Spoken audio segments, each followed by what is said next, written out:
I don't know where else to go. Maybe someone out there has been through this, or maybe just getting this out will help. Here's the situation. My wife, Jessica, and I have been together for 12 years, married for 8. We have 2 kids, a solid home, and what I thought was a good life. Jess was always the fun one in the relationship. She could light up a room, charm anyone with her quick wit and laugh that used to be contagious. I'm not exaggerating when I say I loved this woman with everything I had. We weren't perfect, no couple is, but I genuinely thought we were happy. Then things started to change. It wasn't all at once. At first, they were little things. Jess started working late more often. She's a marketing manager, and her job has always been demanding, so I didn't think much of it.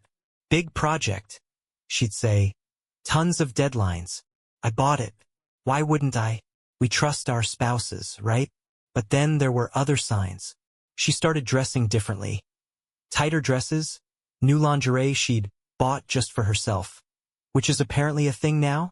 She'd spend more time on her phone, laughing at texts and guarding the screen when I walked by.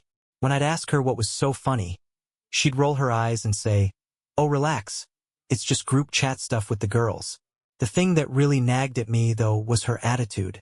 Jess was always fiery and sarcastic, but it shifted into something meaner. She was short with me, dismissive. Little things I did, like forgetting to take out the trash or misplacing my keys, would set her off like I'd committed a crime. "Can't you do anything right, Mike?" she'd snap. I'd stand there like an idiot, wondering where the woman I married had gone.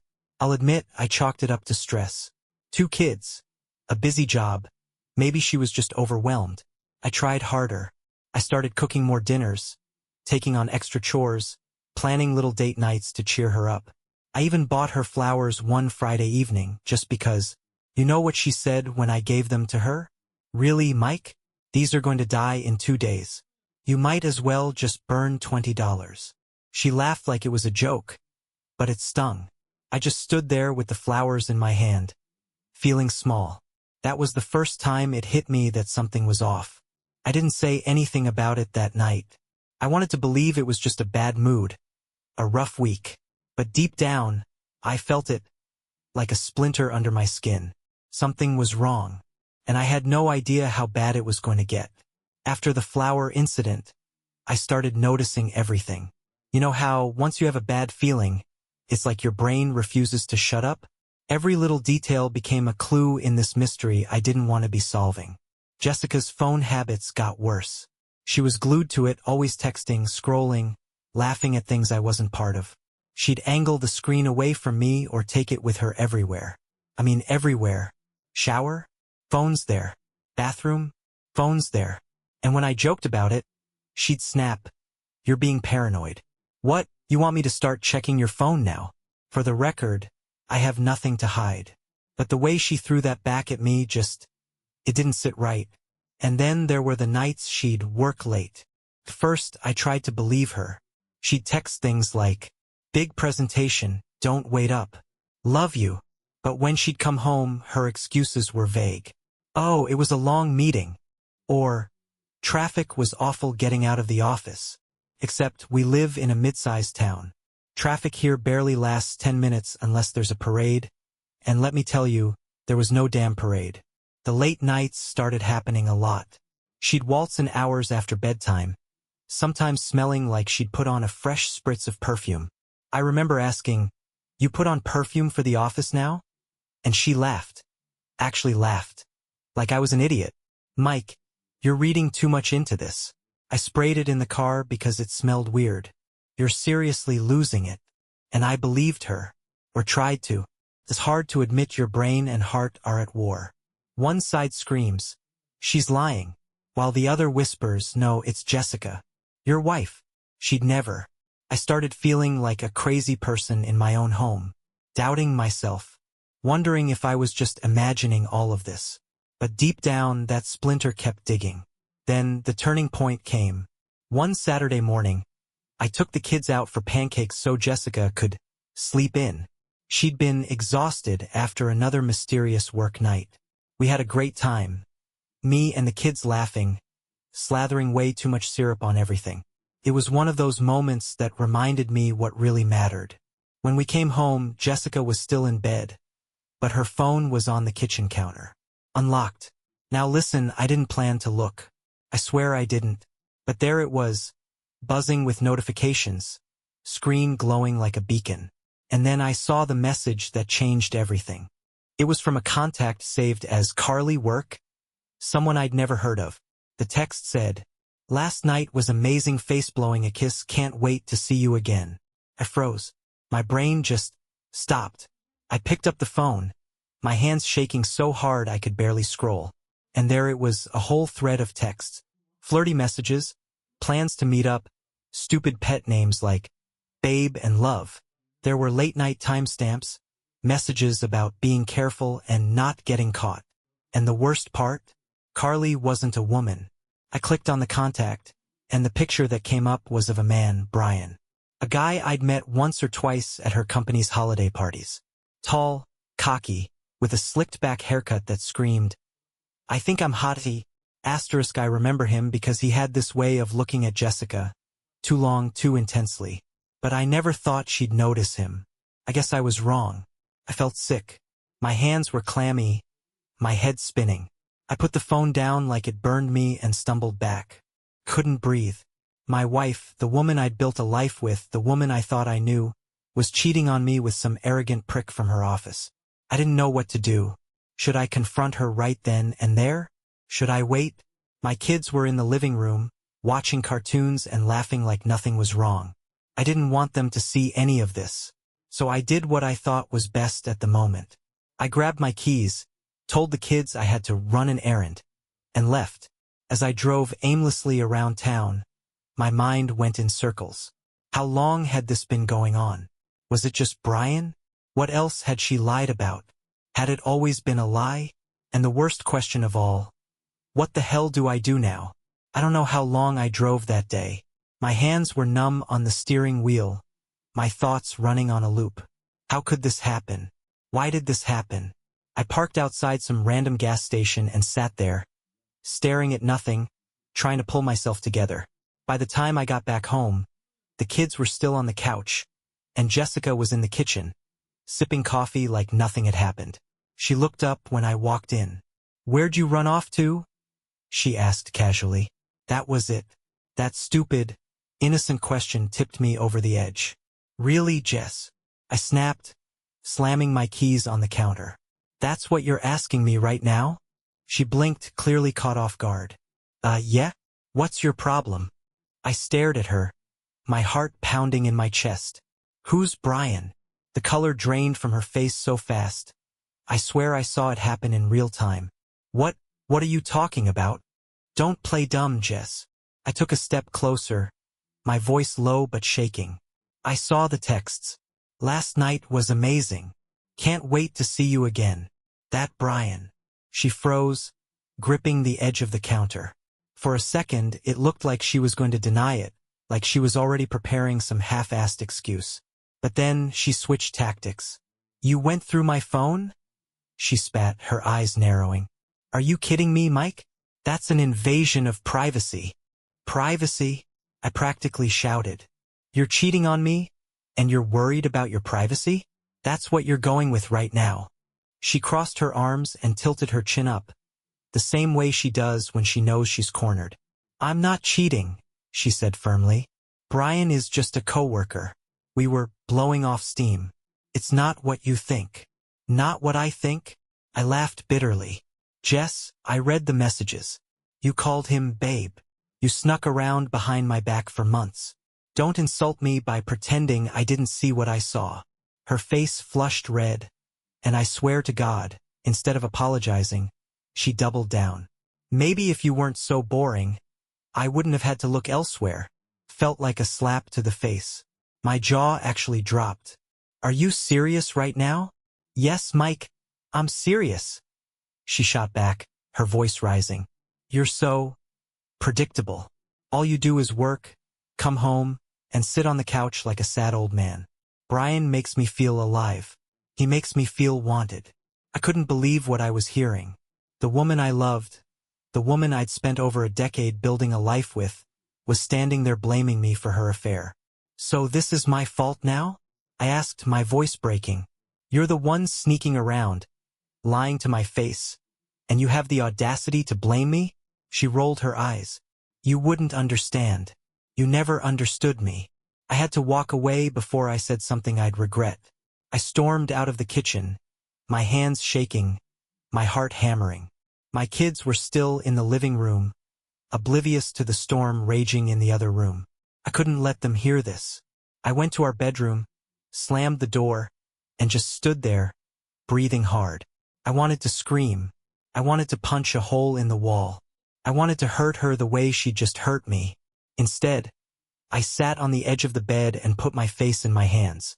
This wasn't just some fight we could come back from. Jessica had crossed a line I could never forgive. A few minutes later, I heard the door creak open. I didn't look up. "What do you want, Jess?" "Mike." Her voice was softer now, quieter. "I didn't mean what I said." I looked at her then, and for a second I saw the woman I married, the one who used to smile at me like I was the only man in the world. But I knew better. "You meant every word," I said flatly. "And you meant everything you said to Brian, too." She opened her mouth to speak, but I held up a hand. "I'm done talking, Jess. You need to leave." Her eyes widened. "What? Mike, no. Get out," I said, my voice shaking but firm. "Go stay with your buddy Brian. I don't care. But you're not sleeping under this roof tonight." For the first time, she looked scared. "What about the kids?" "I'll take care of them. You worry about yourself." "Mike, please," she started, but I didn't let her finish. "Go, Jess. Just go." She stared at me for a moment, like she couldn't believe this was happening. Then she turned and walked out, slamming the door behind her. I sat there for what felt like hours, replaying the argument over and over in my head. The anger, the betrayal, the blame she tried to throw at me. It all swirled around like a storm I couldn't escape. But one thing was clear. This marriage was broken beyond repair. I didn't know what the future would look like. I didn't know how I'd explain this to the kids. All I knew was that Jessica's lies had destroyed the life I thought we had, and there was no going back now. That night, the house felt heavier than it ever had. The kids were asleep in their rooms, completely unaware of how their world was about to change. I sat alone in the darkened living room, replaying the confrontation over and over in my mind. How did it get to this? I looked at my phone, half expecting Jessica to text or call, begging to come back. I'd even rehearsed what I'd say if she did. But it didn't buzz. Nothing. Just silence. Eventually, I forced myself to get up, check on the kids, and crawl into bed alone. I stared at the ceiling for hours, my mind refusing to shut down. I thought about our wedding day, about the birth of our kids, about the laughter and happiness we once had. And then I thought about Brian, and those texts I could still see burned into my memory. Last night was amazing face-blowing a kiss. I felt sick all over again. The next morning, I woke up to the sound of my son, Tyler, pounding on the bedroom door. "Dad, where's Mom?" I'm hungry. I stumbled out of bed and opened the door, trying to sound normal. "Hey, buddy. Mom's staying with a friend for a little while." Tyler frowned. "Is she mad at us?" "No," I said quickly. She's got some things to take care of, that's all." He squinted at me like he didn't quite believe it, but thankfully he let it drop. My daughter, Maddie, was already at the kitchen table, eating cereal with her hair in a tangled mess. It struck me how much she looked like Jessica. Those big eyes, that stubborn pout, and it nearly broke me right then and there. After breakfast, I grabbed my phone and finally texted Jess. "Me, when are you coming to get your stuff? You're not setting foot in this house when the kids are awake. I'll let you know when you can pick up your things." A minute later, she replied, "Jess, Mike, can we please talk about this? You're being unreasonable." "Unreasonable?" I nearly threw my phone across the room. "Me, you cheated. You lied. Don't text me unless it's about the kids." Her response came immediately. "Jess, fine. But you're not taking them from me." The audacity. She was already playing the victim card. I had half a mind to call her and unleash everything I was holding back. But I didn't. I knew I needed to be smart about this, especially for Tyler and Maddie. That afternoon, Jess's brother, Chris, showed up at the house. He and I had always been close. He was the cool uncle to my kids, the guy who'd always invite me out for beers. When I opened the door and saw him standing there, I couldn't tell if he was on my side or Jessica's. "Hey man," he said, looking uncomfortable. "Can we talk?" "Depends," I said flatly. "Are you here to defend your sister?" Chris shook his head. "Honestly, I don't even know what to say about her right now. She called me last night, crying, saying you kicked her out. She didn't tell me everything, but she messed up, didn't she?" "She cheated, Chris," I said, feeling my throat tighten. "She cheated, lied about it, and then tried to blame me for it." Chris ran a hand through his hair and sighed. "Jesus. I'm sorry, Mike. I didn't know it was that bad." I crossed my arms. "So, what do you want?" He looked me straight in the eye. "She wants to come get some of her stuff, but she doesn't want to see you. Can you give her a time?" I wanted to laugh. Of course she didn't want to see me. She couldn't face what she'd done.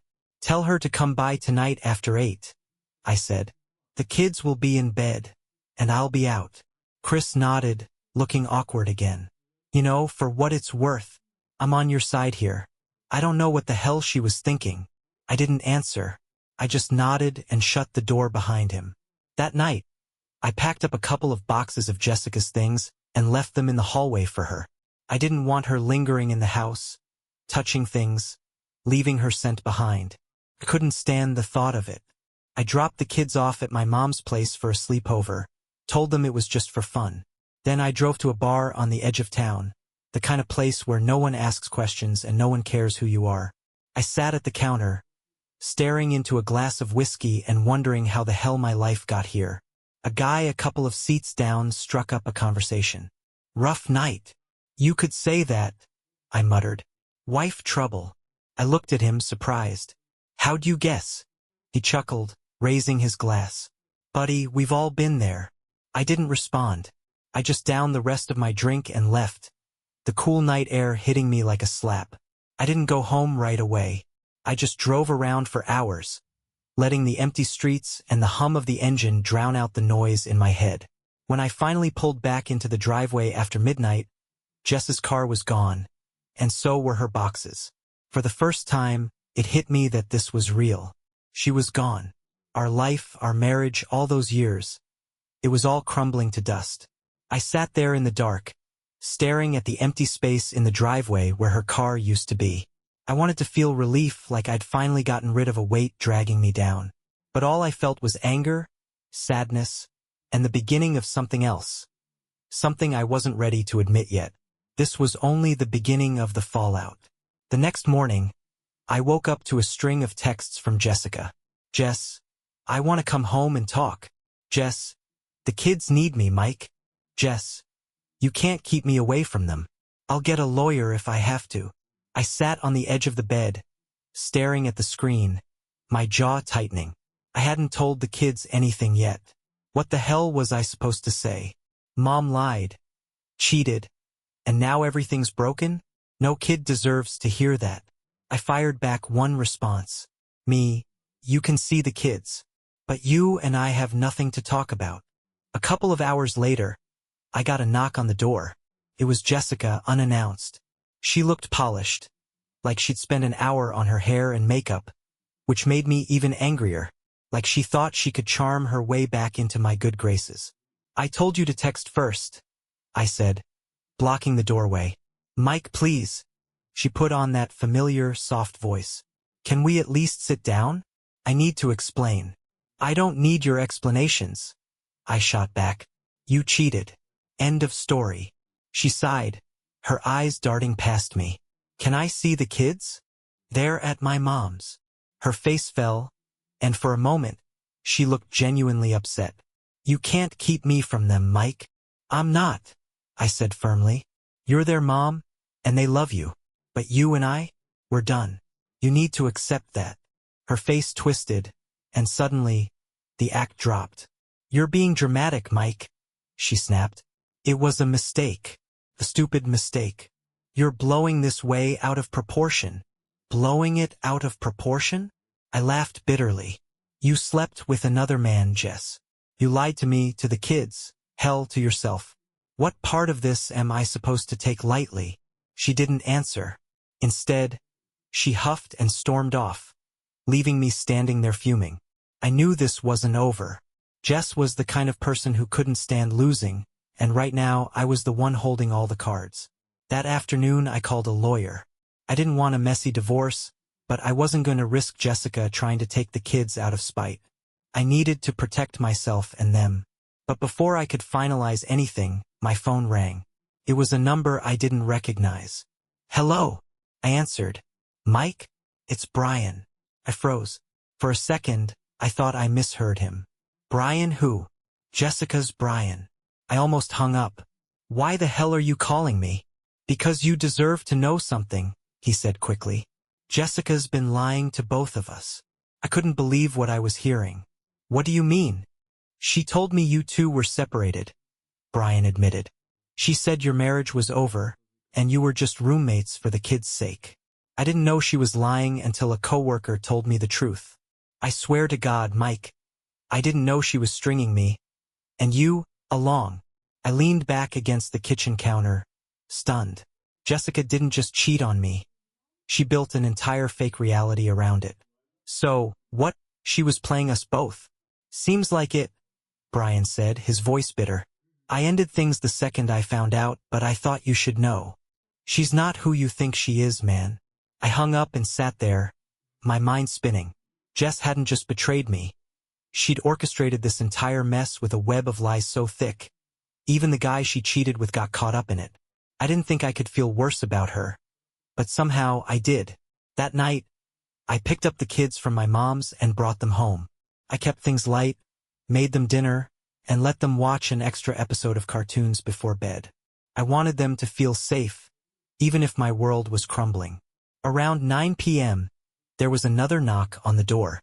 I opened it to find Jessica standing there, looking exhausted and frazzled. We need to talk, she said. We've already talked, I said flatly. No, you need to hear me out, she insisted, stepping inside before I could stop her. I made mistakes, Mike. Big ones. But I didn't mean to hurt you or the kids. Stop, I said, cutting her off. I don't want to hear it. You cheated. You lied. And you dragged our entire family through the mud because you were bored or whatever excuse you're going to give me. Do you even realize what you've done to the kids? To me. Her face crumpled, and for a moment, I thought I saw genuine remorse. But I couldn't trust it anymore. Everything about Jessica felt like a performance. I'm filing for divorce, I said, my voice steady. You can see the kids whenever you want, but this marriage? It's over. Mike, please. No, I said firmly. You don't get to do this anymore. You don't get to lie and manipulate and blame me for your mistakes. You did this. You chose this. She stared at me for a long moment before nodding, tears streaming down her face. Fine, she whispered. If that's what you want. It's not what I want, Jess, I said. It's what you left me with. She turned and walked out the door, and for the first time in months, I felt like I could breathe again. The weeks that followed were hard. Telling the kids was the worst part. I sat them down and explained, in the simplest terms, that Mom and Dad wouldn't be living together anymore. Tyler cried and Maddie kept asking why. Like I had an answer that would make sense to a 6-year-old. Jessica and I worked out a co-parenting schedule. I kept the house and she moved into a small apartment across town. We communicated only about the kids, and even that felt like walking through a minefield. I started therapy not just for the divorce, but for everything. The betrayal, the anger, the self-doubt. I realized I couldn't let Jessica's choices define me. I had to be the dad my kids deserved. One day, while sorting through old boxes in the garage, I found our wedding album. I almost threw it away, but instead, I sat down and flipped through the photos. We looked so young, so happy. It was hard to believe those two people had ended up here. But as I closed the album, I realized something. The man in those photos wasn't the same man I was now. I'd been broken, sure, but I was still standing. And that had to count for something. If you're reading this and you're in a situation like mine, trust your gut. Don't ignore the signs. And most importantly, don't let someone else's lies steal your self-worth. You're stronger than you think. As for me, I'm still picking up the pieces. But every day it gets a little easier. And I know this much. I'll never let anyone make me feel small again. Thank you for going through this with me. Share in the comments what you would do in such a situation and subscribe to the channel so you don't miss new interesting stories.